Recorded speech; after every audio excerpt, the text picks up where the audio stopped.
আসসালামু আলাইকুম এভরিওয়ান, স্বাগতম জানাচ্ছি বরাবরের মতন সবাইকে আমার আজকের ভিডিওটি দেখার জন্য। তো আজকে আমি আপনাদের সাথে কিছু আমার কাজকর্ম শেয়ার করব। তো আমি প্রথমে শেয়ার করব একটি কাবাব রেসিপি। এটা হচ্ছে আমি মুরগির মাংস দিয়ে এবং অ্যাঙ্কার ডাল বা ডাবলি ডাল যেটাকে বলে ওটা দিয়ে আর কি করে দেখাবো খুব সহজভাবে। তো এখানে আমি ডাল নিয়েছি 250 গ্রাম, মানে 250 গ্রাম ডাল আর একটি মুরগির যে বুকের যে মাংসটুকু সবটুকুই নিয়েছি। আর প্রয়োজনীয় যে উপাদানগুলো সেগুলো আমি লিখে দিয়েছি, আপনারা দেখতে পারেন।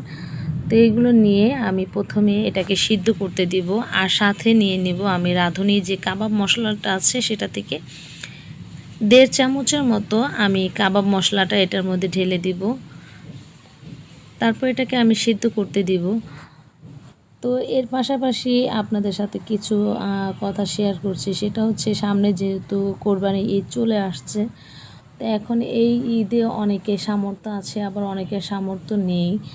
তো গত বছর ঈদে আমি দেখেছি আমরা যখন কোরবানি দিয়েছে মানুষের যে মাংসের জন্য কি হাহাকার, আমার নিজের চোখে মানে দেখে আমি সহ্য করতে পারিনি। যখন আমরা কোরবানি দিয়ে মাংস বাসায় নিয়ে আসতেছিল আমার হাজব্যান্ড, তখন এক রিকশাওয়ালার করুণ কাহিনী শুনেছে, সেখান থেকে প্রায় 1 কেজির মতন মাংস দিয়ে এসেছে। আর গতবারে মাংস আমরা বিলি করতে করতে দেখা যায় যে আমাদের 3 কেজির মতন মাংস ছিল। তাই আপনাদের সবার কাছে আমার একটা রিকোয়েস্ট থাকবে যে যার কাছ থেকে যতটুকু সম্ভব সামর্থ্য আছে সে অনুযায়ী প্রত্যেকে দিয়ে দিবেন, কারণ সবার মন মানসিকতা একরকম না। আমার নিজের চোখে অনেকেই দেখেছি যারা ফ্রিজ ভর্তি করে মাংস রাখে, কিন্তু অসহায় মানুষকে দেবার মতো তাদের মানে মন মানসিকতা থাকে না। তাই আর কিছু না হলেও অন্তত পক্ষে আল্লাহকে ভয় করেও আপনারা একটু দেওয়ার চেষ্টা করবেন, কারণ ঈদের দিন দেখবেন যে মানুষ একটু ব্যাগ নিয়ে কত অসহায় মানুষের দাঁড়ে ঘুরছে একটু মাংসের জন্য, এক টুকরা মাংসের জন্য। তো অনেক কথাই বলে ফেলেছি। তো এই ফাঁকে কিন্তু আমি কিন্তু রেসিপিটা আপনাদের সাথে অনেকখানি শেয়ার করে ফেলেছি। তো আমার এই দেখুন কাবাবটা কিন্তু অনেকখানি তৈরি হয়ে গেছে। আমি এখন এটা শেপ দিয়ে নিলাম আর কিছুটা আপনাদের সাথে তৈরি করে ভেজে দেখাচ্ছি। তো একটু বলে দিচ্ছি, আমি কিন্তু এই কাবাবটার মধ্যে 2টো ডিম দিয়েছিলাম। আপনারা 2টো ডিম ইউজ করবেন না, একটা ডিম দিলেই যথেষ্ট। এই যে দেখুন আমার কাবাবটা কিন্তু আমার ভেজেছি, এটা খুব সুন্দর হয়েছে। আর যা বাদবাকি ছিল এগুলো আমি ফ্রোজেন করে ডিপে রেখেছিলাম, সেটাও আপনাদেরকে পরের দিন দেখাবো যে ডিপ ফ্রিজ থেকে বের করে আমি এটাকে কীভাবে ভেজে নেব। তো ডিপ ফ্রিজ থেকে বের করে এটাকে আমি সরাসরি কিন্তু ভেজে নিচ্ছি। দেখুন আপনারা চাইলে কিন্তু বের করে 5 থেকে 10 মিনিট বাইরে রেখে পরেও ভাজতে পারেন। তো আমার একটু তাড়াহুড়া ছিল, যার কারণে আমি সরাসরি বের করে আমি এটাকে ভেজে নিচ্ছি। স্বাভাবিক আপনি তাজা একটা জিনিস তৈরি করার ডিপ ফ্রিজের থেকে তৈরি করার মতো একরকম স্বাদও হবে না আর একরকম ভাজলেও হবে না, একটু ডিফারেন্স হবেই।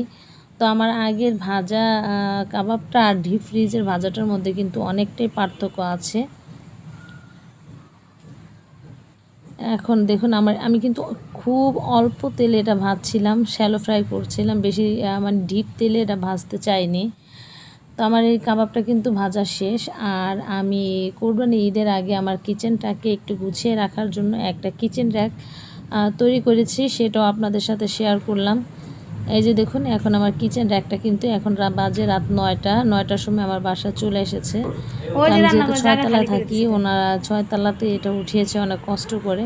তো রান্নাঘরে রেখেছি। এই যে দেখুন আমার কিচেন র্যাকের ফাইনাল লুক আমার কাছে খুবই ভালো লেগেছে। কার কাছে কীরকম লেগেছে জানি না, কারণ আমি অত কাজ আর কি পছন্দ করি না, একেবারে সিম্পলের মধ্যে জিনিসই আমার কাছে ভালো লাগে। এটা হচ্ছে উপরে একটা ড্রয়ার দিয়েছি, এই ড্রয়ারটার মধ্যে মূলত আমি চামচ এগুলো রাখবো, এই কারণে উপরে ড্রয়ারটা দেওয়া। ড্রয়ারটা কিন্তু প্রায় 10 ইঞ্চির মতন আমি ডিপ দিয়েছি। আর নিচে ড্রয়ার আছে, এই যে তাক, মাঝে একটা তাক, মানে 2টো ড্রয়ার। আর উপরে একটা তাকের মাঝখানে আর একটা মানে তাক তক্তা দিয়েছি আর কি। খোপ হয়েছে সোজা কথা 3টা। আর আমার এটার দাম নিয়েছে 5,000 টাকা।